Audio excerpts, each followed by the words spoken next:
China views Taiwan as its missing province, a democratic outlier in Beijing's grand vision.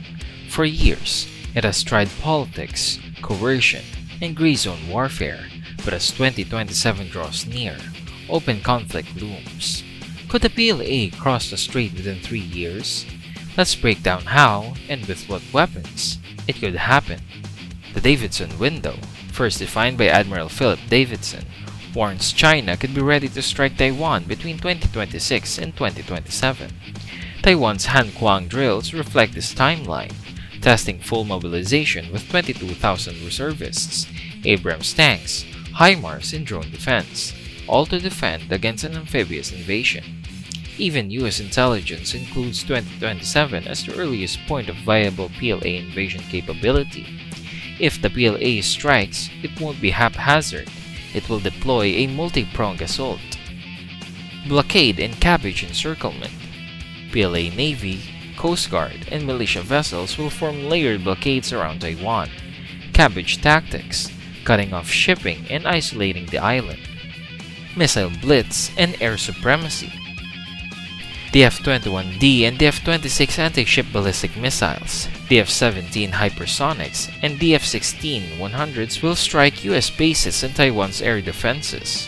J-20s and J-16s with electronic warfare support aim to silence air resistance early. Cyber and electronic warfare. PLA Cyber Force and electronic warfare units will jam communications, blind radars, and launch disinformation to fracture morale.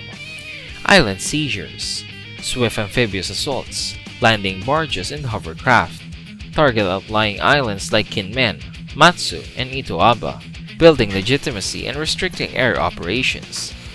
Amphibious invasion, with beachheads secured via barges like the Sheikh Yao class and civil ferries. PLA plans to land mechanized units with AAVs on beaches and roll inland using Y-20 transports and Type 99A2 tanks. But logistics are daunting.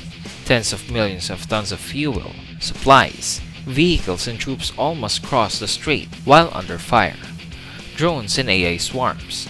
Inspired by Ukraine, the PLA is planning drone swarms with FPV and loitering munitions, both for recon and anti-armor operations, underpinned by AI swarm control tactics.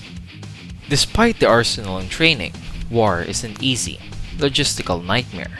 Move millions of troops, thousands of vehicles, and fuel across open sea, while under fire.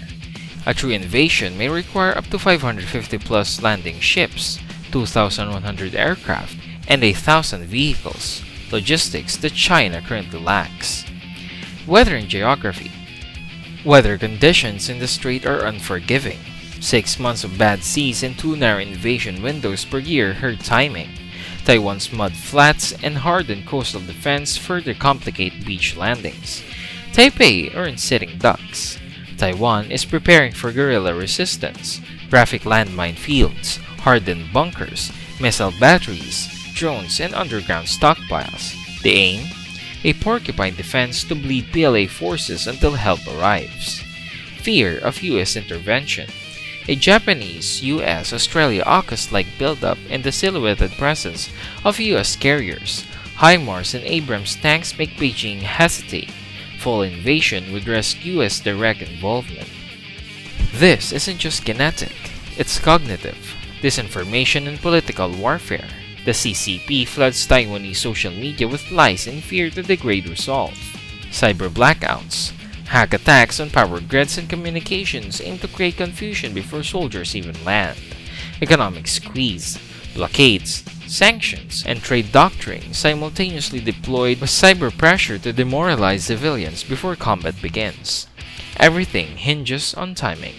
By 2026, PLA air and naval buildup is projected to overwhelm Taiwan's defenses for several critical weeks. 2027 remains the tipping point.